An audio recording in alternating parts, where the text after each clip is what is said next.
Well, we've been given more details on the Battlefield 2042 weapons, attachments, tank abilities, and possibly battle pickups making a return. Once again, the info has been dug up by the reliable Battlefield data miner Temporal. He gives us a look at the M5A3 assault rifle and what it can be equipped with. As reliable as Temporal can be, I have to say that none of this info is confirmed by DICE yet, so just keep that in mind. With that being said, let's look up what attachments Temporal was able to dig up for us. Current M5A3 weapon customization data in Battlefield 2042. 3 barrels, short, medium, and long. 3 muzzle brakes / compensators. 3 suppressors, 4 grips, 4 ammo / magazines, and 13 scopes. Plus, bipod, laser sight, weapon light, and grenade launcher. High explosive, incendiary, and smoke. So 34 attachments were mentioned for the rifle, and I like this number. In Battlefield 4, one class had access to 45 weapons, with the inclusion of DMRs, carbines, shotguns, and the class's main weapons. So for assault rifles, that would be the assault class, of course. So let's take the assault class for example. It had around 46 attachments per rifle. 37 for shotguns, 30 for SMGs, and 39 for DMRs. Those are just kind of in the ballpark. Certain SMGs may take different attachments than others, so, you know, it varies, but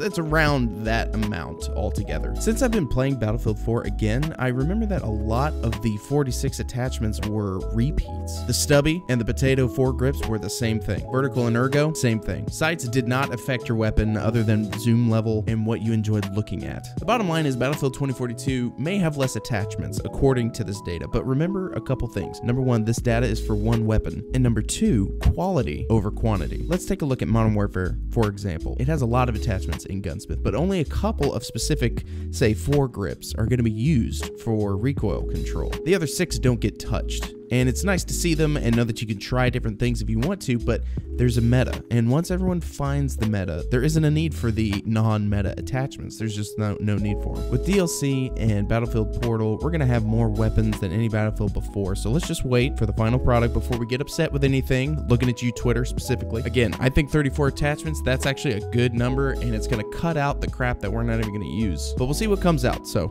moving on. Speaking of weapons, Temporal also gave us 5 sidearms and a few melees found in the data mine. Here's a collection of 5 sidearms and a few melee weapons in Battlefield 2042. The actual in-game counterparts will have new names, so the Taurus 44 will be the M44, and probably a more futuristic look, but the files do give away their real-life models. Keep in mind, this list is not final. And in this tweet, we can see the MP17, the Sig Sauer M17, the M45A1, the Taurus 44, and the Glock 17, which we have actually seen in the gameplay trailer. Honestly, when I was looking at this, the sidearm that stood out to me the most was the MP17. Fun fact about the MP17, actually, it's just a chassis for a standard 9mm pistol that gives you a foregrip and a collapsible buttstock, as well as an easy-to-access backup magazine. Seems to give a lot of stability for firing a semi-auto sidearm, but since this is 2042, I wouldn't be surprised if this turned out to be a full-auto 9mm or something like that.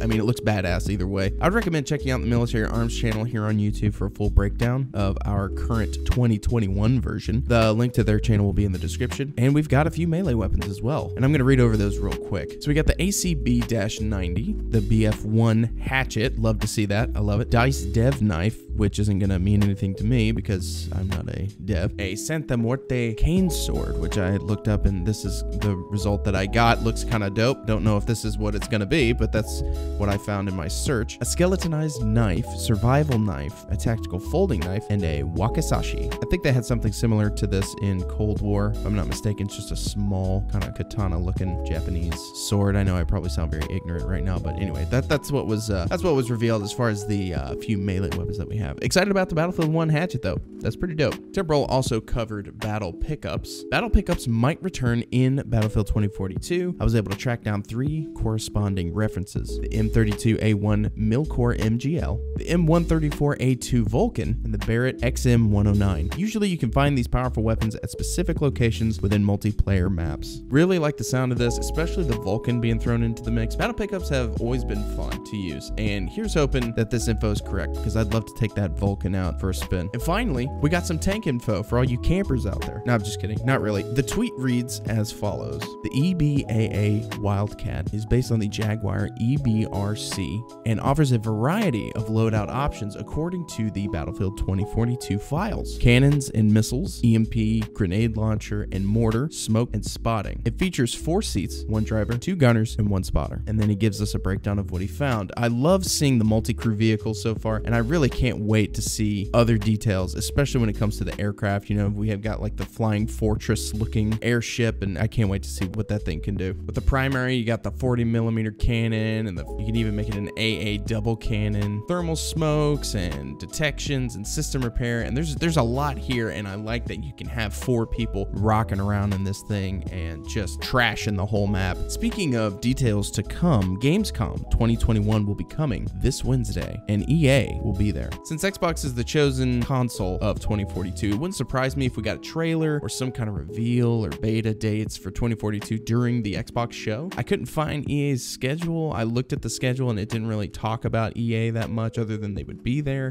but they did mention that the first thing that's going to be going down is the Xbox show, and I will be watching it with bated breath in hopes we get an announcement for the beta or a Hazard Zone reveal. I'm cool with either one, so stay tuned to this channel for more info on 2042. We've been hitting Battlefield 4 on the channel pretty hard, and I do my best to be live every night, so hit the subscribe button, come say hello. I got more 2042 stories on the channel as well. You can check those out, and we're having a good time out here, so I hope you are too. Thank you guys for watching. I really appreciate it. If you like this video, leave me a thumbs up, and if not, give me a thumbs down. Again, thank you so much for watching, and I'll see you in the next one.